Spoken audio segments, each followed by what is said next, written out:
السلام علیکم ورحمۃ اللہ وبرکاتہ۔ الحمدللہ رب العالمین والصلاة والسلام علی سید المرسلین، اما بعد فاعوذ باللہ من الشیطان الرجیم، بسم اللہ الرحمن الرحیم۔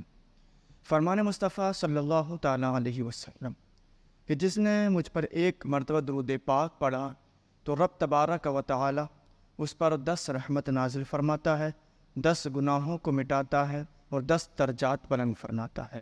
تو پیارے اسلام بھائیو، ہمیں چاہیے کہ ہم خوب درود پاک پڑھا کریں، کہ جتنے بھی درود پاک پڑھیں گے اتنے ہی اس کی برکتیں اور اس کی رحمتیں ہمیں حاصل ہوں گی۔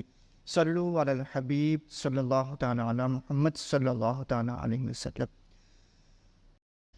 یہ محرم کی آج 1 تاریخ اور 1445 ہجری اسلامی سال کے اعتبار سے یہ ہمارا نیا سال ہے، تو تمامی اہل اسلام کو نیا سال مبارک ہو۔ جب محرم الحرام کا مہینہ آتا ہے تو ہر بچے اور ہر جوان، ہر بوڑھے کی زبان پر امام حسین رضی اللہ تعالیٰ کی یاد جاری ہو جاتی ہے، ان کے ذکر شروع ہو جاتے ہیں، ان کی مجلسیں شروع ہو جاتی ہیں اور ان کی شہادت کے واقعات سنے اور سنائے جاتے ہیں۔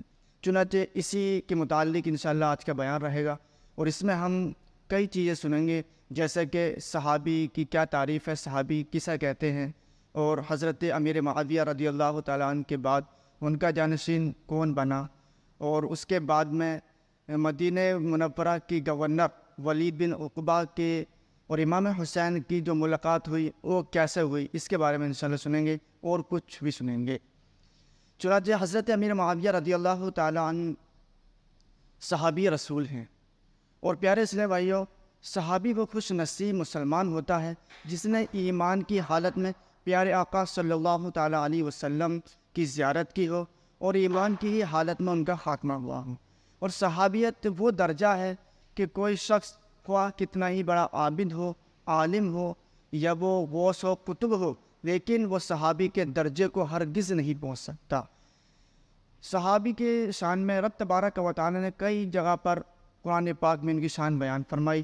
چنانچہ رب تبارک و تعالی ارشاد فرماتا ہے وَكُلًّا وَعَدَ اللَّهُ الْحُسْنَى، یعنی رب تبارک و تعالی نے سارے صحابہ سے بھلائی کا وعدہ فرمایا ہے، یعنی جنت کا وعدہ فرما لیا ہے۔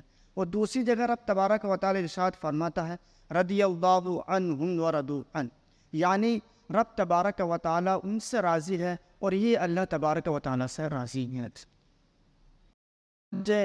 حضرت امیر معاویہ رضی اللہ تعالیٰ عنہ کی وصال کے بعد یزید ان کا جانشین بنا۔ جانشین ہوتے ہی اس نے بیعت کے لیے ہر طرف اپنے خطوط اور حکم نامے روانہ کیے۔ چنانچہ مدینہ منورہ کے گورنر ولید بن عقبہ تھے، ان کو بھی اپنے باپ کی وفات کی اطلاع دی اور لکھا کہ ہر خاص و عام سے میری بیعت لو، اور امام حسین اور عبداللہ بن زبیر اور عبداللہ بن عمر، ان تینوں سے بھی میری بیعت لو، ان سب کو چند کچھ لمحے کے لیے بھی مہلت نہ دینا۔ مدینہ منورہ کے لوگوں کو ابھی تک حضرت امیر معاویہ رضی اللہ تعالیٰ عنہ کی وفات کی خبر نہ تھی۔ یزید کے حکم نامے سے ولید بہت گھبرایا کہ ان حضرات سے بیعت لینا آسان نہیں تھا، اس لیے مشورہ کیا۔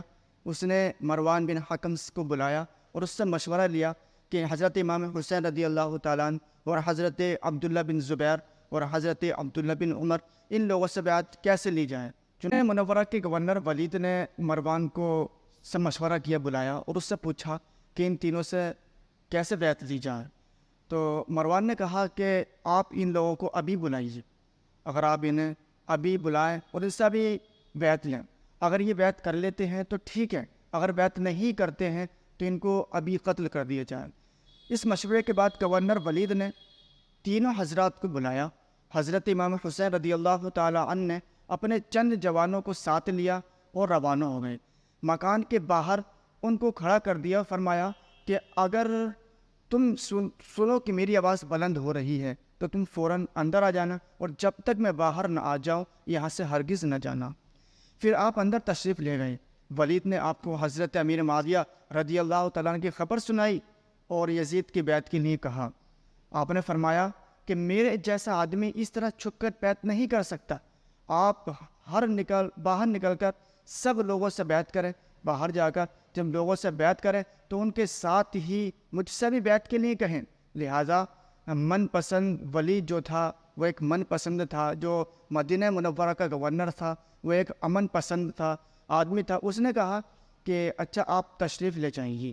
جب آپ چلنے لگے تو مروان نے کہا کہ اگر آپ نے اس وقت ان کو جانے دیا، ابھی آپ نے انہیں جانے دیا تو پھر ان سے بیعت لینا بہت مشکل ہوگا، چنانچہ ان سے ابھی بیعت لی جائے، اگر یہ بیعت کر لیں تو بہتر ہے، ورنہ ان کو قتل کر دیا جائے۔ یہ سن کر حضرت امام حسین رضی اللہ تعالی عنہ کھڑے ہو گئے اور فرمایا ابن الزرقہ، کیا تو مجھے قتل کرے گا یا یہ مجھے قتل کریں گے؟ خدا کی قسم تو جھوٹا اور کمینہ ہے۔ یہ کہہ کر آپ باہر تشریف لے گئے۔ مروان نے ولی سے کہا کہ اگر آپ نے میری بات نہیں مانی، آپ نے یہ میری بات نہیں مانی، خدا کی قسم اب آپ ان پر قابو نہ پا سکیں گے۔ قتل کرنے کا یہ بہترین موقع تھا جس کو آپ نے ضائع کر دیا۔ ولید نے کہا افسوس، تم مجھے ایسا مشورہ دے رہا ہے جس سے میرے دین کی تباہی ہے، جس سے دین کی تباہی ہے۔ کیا میں نواسۂ رسول کو صرف اس وجہ سے قتل کروں کہ انہوں نے یزید کی بیعت نہیں کی؟ خدا ذوالجلال کی قسم اگر مجھے ساری دنیا کا ساز و سامان بھی دے دیا جائے تو بھی میں ان کے خون سے اپنے ہاتھوں کو رنگین نہ کروں گا، ہرگز میں ان کو قتل نہیں کر سکتا۔ حضرت امام حسین رضی اللہ تعالی عنہ خوب جانتے تھے کہ بیعت کے انکار سے یزید بدبخت جان کا دشمن اور خون کا پیاسا ہو جائے گا، لیکن آپ کی غیرت اور تقوی اور پرہیزگاری نے اجازت نہ دی کہ اپنی جان بچانے کی خاطر نا اہل کے ہاتھ پر بیعت کریں اور نواسے رسول ہو کر اسلام اور مسلمانوں کی تباہی کا پروانہ بنیں۔ اگر آپ یزید کی بیعت کر لیتے اور آپ کی بڑی قدر و منزلت کرتا اور دنیا کی بے شمار دولت آپ کے قدموں میں ڈھیر کرتا، لیکن یزید کی بدکاری کے جواز کے لیے آپ کی بیعت سند ہو جاتی تو اسلام کا نظام درہم برہم ہو جاتا اور دین میں ایسا فساد برپا ہوتا کہ جس کا دور کرنا بہت ناممکن ہو جاتا۔